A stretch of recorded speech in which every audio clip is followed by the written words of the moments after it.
ಇರುವಂಥದ್ದು. ಆತ ಬಂದಿದ್ದು ನೆನೆ ಮತ್ತೆ ಫಾರ್ಚುನರ್ ಕಾರ್ನಲ್ಲಿ ಬೇರೆ, ಜೊತೆಗೆ 4 ಲಾಯರ್ಸ್ಗಳನ್ನು ಕರ್ಕೊಂಡು ಬಂದಿದ್ದ ಆತ. ಸೊ ಅವರಿಗೆ ಎಷ್ಟೆಷ್ಟು ದುಡ್ಡು ಕೊಡ್ತಾ ಇದ್ದಾನೆ ಅಥವಾ ಇವನಿಗೆ ಎಷ್ಟೆಷ್ಟು ದುಡ್ಡು ಬಂದಿದೆ ಇದುವರೆಗೂ ಎಲ್ಲವನ್ನ ಕೂಡ SIT ಅಧಿಕಾರಿಗಳು ಕಲೆ ಹಾಕುವಂತಹ ಕೆಲಸವನ್ನ ಕೂಡ ಮಾಡ್ತಾ ಇರುವಂಥದ್ದು. ಎಸ್, ಒಟ್ಟಾರೆಯಾಗಿ ಏನು ಇದೆಲ್ಲ ಯಾತಕ್ಕಾಗಿ? ಇವೆಲ್ಲವೂ ಹಣಕ್ಕಾಗಿ ಮತ್ತು ಧರ್ಮದ ವಿರುದ್ಧ ಷಡ್ಯಂತ್ರ ಮಾಡುವಂಥ ಒಂದು ದುರುದ್ದೇಶಕ್ಕಾಗಿಯಾ ಅಂಥೇಳಿ SIT ತನಿಖೆಯನ್ನು ಮಾಡ್ತಾ ಇದೆ. ಒಟ್ಟಾರೆ ಇವರೆಲ್ಲರೂ ಕೂಡ ಈ ರೀತಿಯಾದಂಥ ಒಂದು ಏನಾದರೂ ನಾನ್ಸೆನ್ಸ್ ಕೆಲಸಕ್ಕೆ ಕೈ ಹಾಕಿದ್ರೆ ಇವರಿಗೆಲ್ಲರಿಗೂ ಕೂಡ ಶಿಕ್ಷೆ ಆಗಲಿ. ಎಸ್, ಬನ್ನಿ ಒಂದಷ್ಟು ಬ್ರೇಕಿಂಗ್ಗಳಿದೆ, ಪಟ ಅಂತ ನೋಡ್ತಾ ಹೋಗೋಣ. 4 ಬ್ರೇಕಿಂಗ್ ಇದೆ. ಧರ್ಮಸ್ಥಳ ಬುರುಡೆ ಚಿನ್ನಯ್ಯಗೆ ಮೆಡಿಕಲ್ ಟೆಸ್ಟ್. ಬೆಳ್ತಂಗಡಿ ತಾಲೂಕು ಆಸ್ಪತ್ರೆಯಲ್ಲಿ ಚಿನ್ನಯ್ಯನಿಗೆ ಪರೀಕ್ಷೆ ಆಗ್ತಾ ಇದೆ. ಪ್ರತಿದಿನ ಆರೋಗ್ಯ ತಪಾಸಣೆ ಮಾಡ್ತಾ ಇದೆ SIT. ಆತನಿಗೆ ಕೋರ್ಟ್ ಸೂಚನೆಯಂತೆ ಚಿನ್ನಯ್ಯನಿಗೆ ಟೆಸ್ಟ್ ಮಾಡಲಾಗ್ತಾ ಇದೆ. ನಿಮ್ಮ ರೆಬಲ್ ಟಿವಿಯಲ್ಲಿ ನಿರಂತರ ಕವರೇಜ್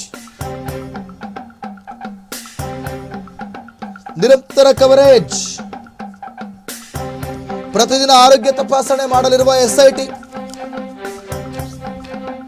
ನೋಡಿ ದೀಪಾ, ಪ್ರತಿದಿನ ಆತನಿಗೆ ಏನು ವೈದ್ಯಕೀಯ ಪರೀಕ್ಷೆ ನಡೆಸಲಾಗುತ್ತೆ. ಯಾಕಂತಂದ್ರೆ ನಾನು ನೆನೆ ಹೇಳಿದೆ ನಿಮ್ಮ ಹತ್ರ, ಚಿನ್ನಯ್ಯನ ಮೇಲೆ ಒಂದಷ್ಟು ಕರುಣೆ ಬಂದಿದೆ ಪೊಲೀಸ್ನವರಿಗೆ. ಕಾರಣ ಆತ ಎಷ್ಟು ಅನುಭವಿಸ್ಬಿಟ್ಟಿದ್ದಾನೆ ಅಂತ. ಅವನಿಗೆ ನೀನು ಹಂಗೆ ಮಾಡು, ಹಿಂಗೆ ಮಾಡು, ಹಿಂಗೆ ಹೇಳು, ಆತನನ್ನ ಕರ್ಕೊಂಡೋಗಿ ಹೊಡಿತಾ ಇದ್ರಂತೆ. ಆತ ಸತ್ಯ ಹೇಳ್ಬಿಡ್ತಾನೆ ಅನ್ಬಿಟ್ಟು ಎಲ್ಲೋ ಒಂದ್ ಸ್ವಲ್ಪ ಸತ್ಯ ಕಕ್ಕದಂತೆ. ಆತ ಚೂರೇನೋ ಹೇಳಿಕೆ ಕೊಟ್ಟಿದ್ದಕ್ಕೆ ರಾತ್ರಿ ಕರ್ಕೊಂಡು ಹೋದಾಗ ಈ ಮಹೇಶ್ ಶೆಟ್ಟಿ ತಿಮ್ರೋಡಿ ಮನೇಲಿ ಇರ್ತಿದ್ದಂತೆ ಈ ಚಿನ್ನಯ್ಯ, ಆಶ್ರಯ ಕೊಟ್ಟಿದ್ದ ಅವನೇನೆ.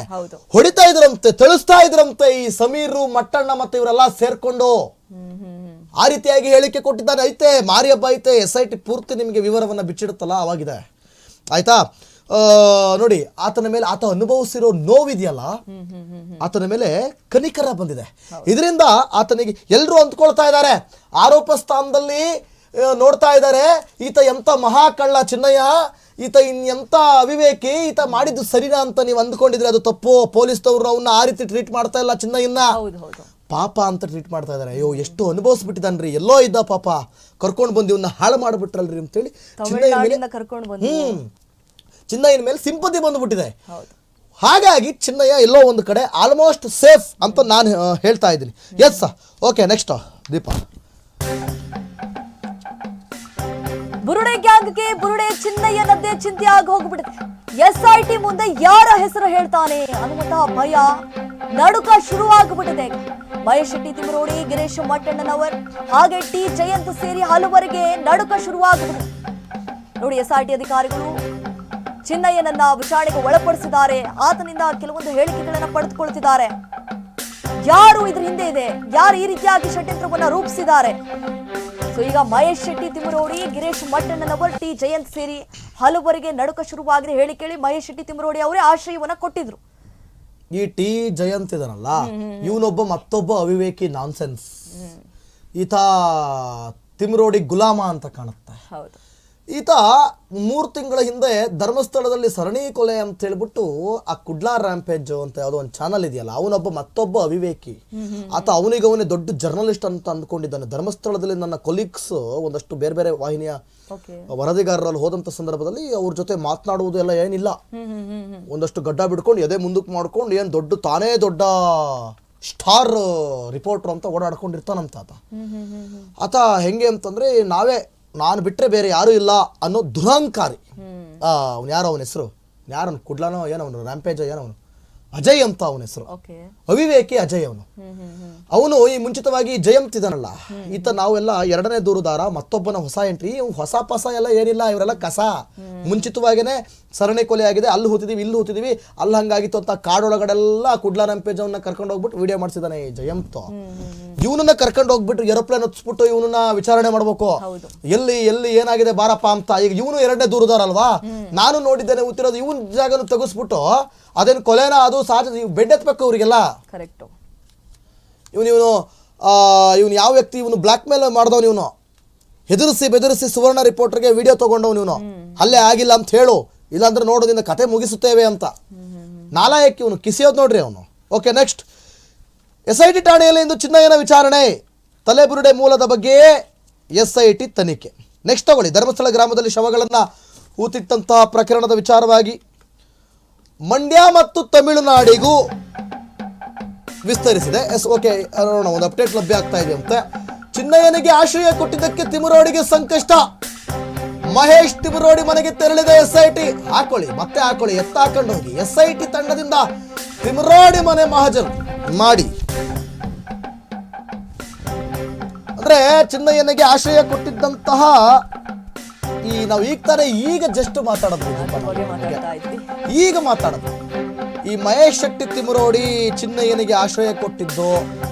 ಆಮೇಲೆ ಈ ಟಿ ಜಯಂತೋ ಇವನು ನಾನ್ಸೆನ್ಸ್, ಇವರೆಲ್ಲ ಹೋಗ್ಬಿಟ್ಟು ಈ ಮಟ್ಟಣ್ಣ, ಕುಟ್ಟಣ್ಣ, ಪಟ್ಟಣ್ಣ ಇವರೆಲ್ಲ ಸೇರ್ಕೊಂಡು ಚಿನ್ನಯ್ಯನಿಗೆ ಅಯ್ಯಯ್ಯ ಅನ್ನೋ ರೇಂಜಿಗೆ ಹೊಡಿತಾ ಇದ್ರಂತೆ.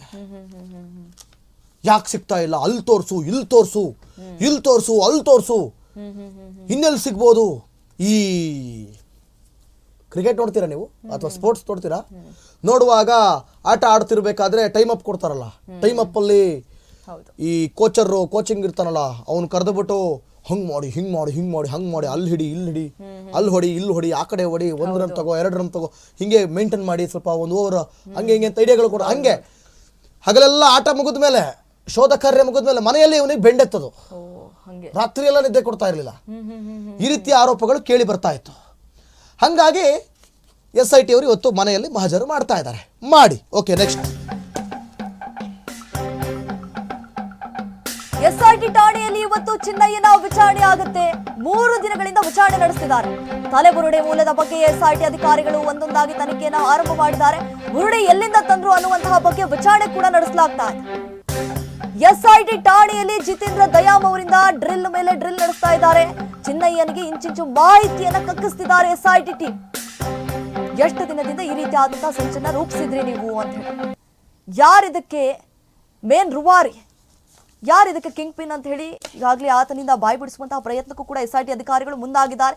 ಒಂದು ವೇಳೆ ಆತ ಏನಾದ್ರೂ ಹೆಸರನ್ನ ಬಾಯಿ ಬಿಟ್ಬಿಟ್ರೆ ಸಂಕಷ್ಟ ಎದುರಾಗೋದ್ರಲ್ಲಿ 2 ಮಾತೇ ಇಲ್ಲ. ಆಮೇಲೆ ಜನ ನೋಡಿದ್ದಿಪ್ಪ ಹೆಂಗ್ ಬ್ಲೈಂಡ್ ಆಗಿ ನಂಬಿ ಯಾವ ರೀತಿ ಕಮೆಂಟ್ ಮಾಡ್ತಾ ಇದ್ದಾರೆ. ನಾನು ಗಮನಿಸ್ತಾ ಇರ್ತೀನಿ, ಎಲ್ಲದನ್ನೂ ಗಮನಿಸ್ತಾ ಇರ್ತೀನಿ. ಯಾಕಂತಂದ್ರೆ ಎಲ್ಲ ಆಯಾಮಗಳಲ್ಲೂ ನಾವು ಯೋಚನೆ ಮಾಡಬೇಕು.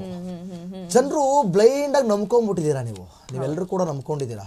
ಓಕೆ, ಸೌಜನ್ಯ ಪ್ರಕರಣ ವಿಚಾರವಾಗಿ ನಾವು ಕೂಡ ಇದೆಲ್ಲ ಮುಗಿಲಿ, ನಾವು ಧ್ವನಿ ಎತ್ತೀವಿ.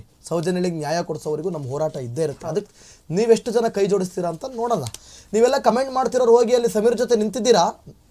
ಸಮೀರೇ ಹೀರೋ ಅನ್ಕೊಂಡ್ಬಿಟ್ಟಿದ್ದಾರೆ. ಅಲ್ಲ, ಹೀರೋ ಅನ್ಕೊಂಡಿದ್ದಾರೆ. ಅನ್ಕೊಂಡ್ಬಿಟ್ಟು ಮನೇಲಿ ಕೂತ್ಕೊಂಡು ಪಾತ್ರೆ ತೊಳಿತಾನೋ, ಟಿವಿ ನೋಡ್ತಾನೋ, ಅನ್ನ ಉಣ್ತಾನೋ ಕಮೆಂಟ್ ಹಾಕ್ತಾರೆ. ಆದ್ರೆ ಸಮೀರ್ ಜೊತೆ ಹೋಗಿ ಎಷ್ಟು ಜನರು ನೀವು ನಿಂತಿದ್ದೀರಿ. ಇಲ್ಲಿ ಬಂದು ನಮ್ಮ ಹತ್ರ ಅದು ಇದು ದೊಡ್ಡ ದೊಡ್ಡ ಮಾತುಗಳನ್ನ ಮಾತಾಡೋದು ಆಗಲ್ಲ ನಿಮ್ಮ ಕೈಲೆಲ್ಲ. Okay, next.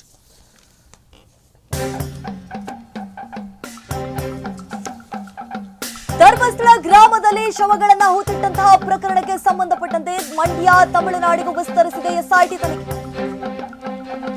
ದೂರುದಾರನ ಹುಟ್ಟೂರಿನಲ್ಲಿ SIT ಅಧಿಕಾರಿಗಳು ತನಿಖೆಯನ್ನ ಮಾಡ್ತಿದ್ದಾರೆ. ತಮಿಳುನಾಡಿನ ಚಿಕ್ಕರಿಸಿಪಾಳ್ಯಕ್ಕೆ ತೆರಳಿ ಮಾಹಿತಿಯನ್ನ ಸಂಗ್ರಹಿಸುವಂತಹ ಕೆಲಸ ಆಗ್ತಾ ಇದೆ SIT ಅಧಿಕಾರಿಗಳಿಂದ.